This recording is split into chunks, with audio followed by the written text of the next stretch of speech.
just ready to get into talking about this dynasty dead zone that we're heading into and what we should be doing, how to handle these awkward months. Yeah. If you're not drafting, if you're not doing a rookie draft, if you're not doing a startup, if you have an existing league, what the heck are we doing in June and July? Because Yeah. it's such an odd time of year.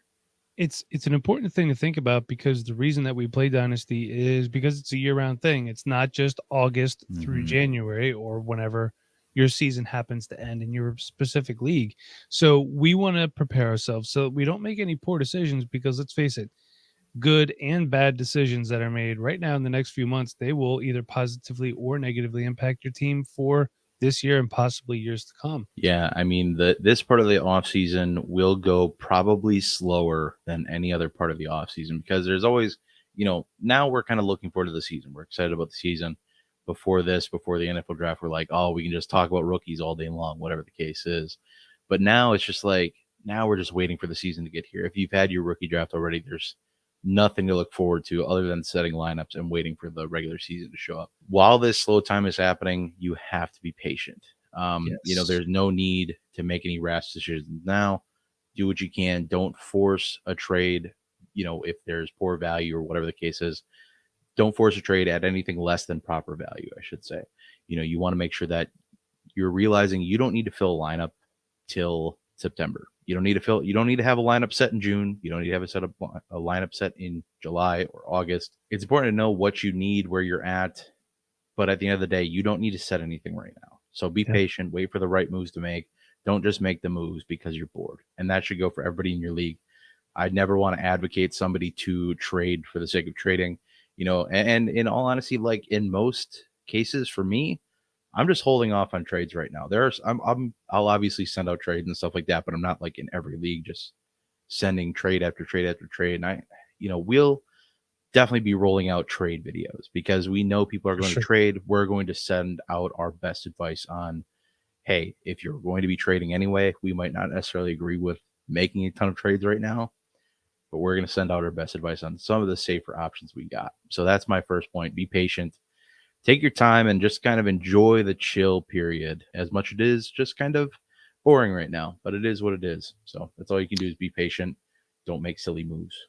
I love this, Bob. This is great. One league that I used to be in, some guy would always be like, "Oh, you want this guy? I want that guy. You don't have an RB2. It's May Yeah. or June, whenever you watch this video." So, let's not force anything right now. And I'm also, ours kind of tie in together. Mine is familiarize yourself with your league mates and their rosters because at some point you're going to need that running back too. You're going to need that wide receiver three. So now at this point, I want to know my league mates a little bit better. Not being their buddy. I want to know my league mates better so I can exploit them in trades. Exactly. Who's down to make a deal? So who you can and can't deal with, that matters. And like I said, we're entering the dead zone. So if you're getting a trade, you don't like the trade, at least respond with a no. You know what I mean? Because some activity is better than none. But look at your league mates rosters. Try to put a value on where their team is at as well as where your team is at, because that could, maybe write down some potential trades. People still write, I don't know, do it on your notes in your phone, whatever. But these are things that could help you gauge values of their team, where they're at, where your team's at. Maybe you could work something out that's to everybody's benefit later on down the road. One other thing that I like to look at to kind of just build off that whole topic is where's the league at as a whole? Is there good parity? Is it really lopsided to one side? And if you're on the bad part of that lopsidedness, how can you make it so that, let's flip that script so you can get back on the up and up? What is the next thing that you're doing entering the dead zone? Yeah. So I mentioned, kind of chilling out right now, and we are going to be setting out trade videos and still suggesting guys that we're looking to go get on our rosters. And this point is buying smart. If you're out and you're sending trades, be making trades that are not necessarily the highest price players. Just buy players that are good values right now. And what I mean by this is, I'd rather be a guy balling on a budget and as opposed to making those big buys right now. I'll make those buys when I need the high end points later. Right now, I'd rather cheaply go acquire start worthy depth as opposed to trying to acquire those studs. Go at players cheaply who are going to score you points in season but aren't sexy right now. Players like Amari Cooper, Terry McLaurin, Brandon Ayuk, Chris Godwin, Calvin Ridley, Christian Kirk, Miles Sanders, Deontay Johnson, the list goes on. These are guys that you can get fairly cheaply right now. And we know year after year these guys have put together points. I mean, Christian Kirk just kind of broke out last year, but every year these guys have put up points, and none of them are that expensive. None of these guys are the sexy names coming into the season. I'd much rather go get guys like this now that are going to put points on my roster when I need to go set lineups, in September. And then if I need to go make those big moves later, I'll do it then with these players and, use them as tier up pieces and kind of have an accordion effect where I have all this depth to start out with. That's worthwhile depth. It's not just upside swings and players that are barely worth gracing a lineup, and then take those pieces and then splash it together, tier up, and go get better players. At the end of the day, these players' value will rise when they're scoring points in the regular season, while the upside swings will kill your lineup or just end up rotting on your bench. I'd rather take the players that are scoring points over, just the upside guys who don't necessarily have a lot of weight to, got a perfect example of this last year. Someone like Gabe Davis, had all of the hot air in the world last year. Are we still believing, by the way, or are we? I think everybody's cooled off significantly. I think everybody's taking a cold shower, as we should at this point, right? Exactly. Hasn't happened. When's it going to? Outside of him being a wide receiver 2 on a good team with a good quarterback, which in today's NFL, not a bad argument, but just a guy who's never really put anything significant together over time. That's a prime example of, I'll take last year, take any of these guys over him. Guys who have put it together year after year of solid production over that upside. I'm going to side with these guys. And then, like I said, go make that big buy later. But in the meantime, filling your lineup gaps now, if you're going to go buy players cheaply, players that are going to make, significant improvements to your lineup, but not going to cost you an arm and a leg to do it.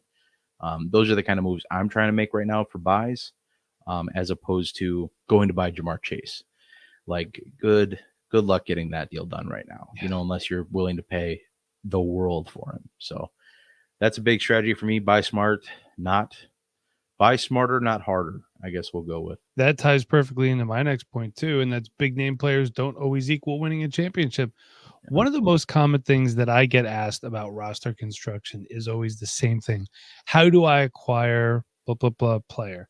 It's typically like Justin Jefferson, Jamar Chase, Josh Allen. And look, I get the logic. You want those big name players. You want the sexy players because everybody likes them. You want to cheer for these guys, and you want to specifically cheer for these guys on your team. Okay, but they're not easy to get. They're not. And what you need to do is not overpay, like Bob said, and you need to look at guys who are consistently good. All right. So look, is Justin Jefferson going to be fantastic on your fantasy team? Same thing as Jamar Chase. Yeah. Yeah. But what if you could get a guy like Terry McLaurin, who's steady Eddie, regardless of the terrible quarterback situation in Washington, and plus assets on top of it? So again, big name players don't always equal a championship, and buy smart. Those are two great things. They go hand in hand.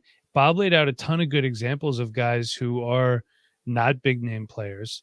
I mean, Amari Cooper probably was at one point considered a big name player. I think he's always been. I think he's always been somebody who's been kind of just a blah player for people, because there were so long where he was such a boomer bust player, and he's still kind of that in his career. Like, he's still not a super consistent producer, but he's a great, wide receiver 2 to have on your team that can put up big wide receiver 1 numbers on any given week. But yeah, Terry McLaurin, great example, perennial wide receiver 2. And now that people have adjusted to what his expectation should have been a long time ago, of having him valued around a wide receiver 3, but somebody who will perennially put up wide receiver 2 numbers, he's an incredible value now that he's appropriately valued, as opposed to when he was, being treated like another top 10 dynasty wide receiver, when he just never has been that, and never produced like that. Going back, Amari Cooper again, wide receiver 10 last year. Yeah. Now, Jamar Chase obviously missing some time, finished as wide receiver 11. But look, any one of the guys that are in the top 10 could easily have a fall off and allow Amari Cooper, even if Jamar Chase comes back up, Amari Cooper in the top 10 again. And what I tell people, and not to just toot another website's horn, but fantasypros.com, You go into NFL and season scoring and then stat leaders. And that's how you can see where guys finished last year. And honestly, you go in here and you look around, it's eye opening because you're like, oh, I didn't know they were that good. And then you go on other websites and see how they did week by week. And you're like, hey, this guy's really consistent. He'd be good to have on my roster. So if you are a competitive team, I highly recommend tempering expectations for rookies in year one. And I know this is something that we're doing now, not necessarily just in season, but in general. And the reason I'm focusing on this now or thinking about this now is while you're not setting a lineup yet, you will have to. And in my opinion, if you're a competitive team, the list of rookies I'm expecting to make significant contributions in year one is short, like Deuce Vaughn short. Outside of Bijan Robinson and Jahmyr Gibbs, I'm not expecting consistent production out of really anybody else. Jordan Addison is in that mix of players that I think can get you some consistent production given how good he is already and the offense he's in and the clear, wide receiver 2 role he has on that team. Basically, I'm looking to, on Sleeper, take all of the rookies out of your lineup and pretend they're not even there unless their names are Bijan Robinson and Jahmyr Gibbs. I think you could make an argument for quarterbacks being allowed to be in there, but hopefully you only have one rookie quarterback and he's slotting in as your quarterback 3, not your quarterback 2. But definitely something I'm looking to, temper expectations and not plan on having them in my lineup and making adjustments or planning adjustments now, establishing those pathways, setting my best rookie-free lineups. Love that. And this kind of goes back to almost a redraft philosophy of no rookies in redraft, kind of. And I think that kind of translates a little bit because tempering your expectations is good. Not everyone's going to be Justin Jefferson. They're just not. Doesn't happen that way. So you got to kind of get that out of your head. And you know what? I'm going to go back to pounding it in your skull. My last one. Remember, the NFL does not care about your fantasy team at all. Bill Belichick said it. He spoke on the entire behalf of the NFL. You have to adjust accordingly. Okay. Not every first round pick works out. I think not every first round pick pans out to the effect that you want it to. Like True. some of these first round picks are great for the NFL. Yeah. Which is like, what they're being paid to do, be in the NFL, not on your fantasy team. Exactly. So, I mean, I think, just because a wide receiver gets drafted in the first round, he's the first wide receiver pick, doesn't always mean that he is going to be the elite wide receiver, that you want to be for your fantasy team. There's a lot of nuance that goes into it. How is he being utilized in the offense? If it's not conducive to fantasy scoring, don't put that label on him. At the end of the day, it's just a matter of, how is he? Nate made a great point the other day of like, we play a game where the points come from box scores. And all these advanced analytics can do for you really is just paint a picture of possible future success. Like, oh, this guy had, so many unrealized air yards or whatever the case is, or an elite target share, whatever the case is. But at the end of the day, the points that matter or the things that matter are what that player puts on record in the box score. And when it's not, when the value and the production don't match up, this is exactly what that point references. When we have just an unrealistic expectation, similar, touching back to the Terry McLaurin point of a guy who was just, he's going to be a wide receiver 1 when that offense was just never equipped to do that. Between their quarterback situation, between maybe Terry McLaurin as a player, maybe that's just not him. I think he's a great player, but there are some great players who just aren't, wide receiver 1s. There's so many good wide receivers these days. It's hard to get into the wide receiver 1 territory. So I think this is a great point. I think it's something to keep in mind, and, of how you adjust, and those expectations is huge. The expectations you have for players should line up with the realistic production value in mind. And I think too often he's going to be a wide receiver 1, guaranteed. Yep. I'm going to go pay double that for him, or whatever the case is. It's just make sure you're buying smarter, and if players are, if the production doesn't necessarily match up right now I know you want to get in on the ground floor of players. I know you want to do that, but there's just some times where it doesn't add up. And that's where maybe just avoiding the player entirely. If you can't get them at appropriate value, is the best play. And one other thing too to think about, with the NFL not caring about your fantasy team, I understand that draft capital matters, but it's not the be all end all. I'm going to give you a great example. Drew Sample was a second round draft pick. Mm-hmm. I saw a bunch of leagues where he was drafted in the second round, like tight end premium leagues, and I get it. But boy, was that a bad pick. So, make sure you do your scouting. Make sure you're talking and listening to people that you trust. I would just say, for anything else, if you enjoyed the video, please leave a like, comment down below your thoughts. What are you doing right now in your dynasty leagues? If you have had your draft, if maybe you're waiting on your draft still and you're just trying to get more draft capital, what are you doing in June and July? What are you doing with your hands right now, Ricky Bobby? What are you doing? Because I don't. It's a tough time to be alive. Just got to be patient, do your due diligence, and don't make any silly trades to fill a lineup at this point in July. Don't need to set up a lineup in June or July or August. September is when you need to worry about setting that lineup.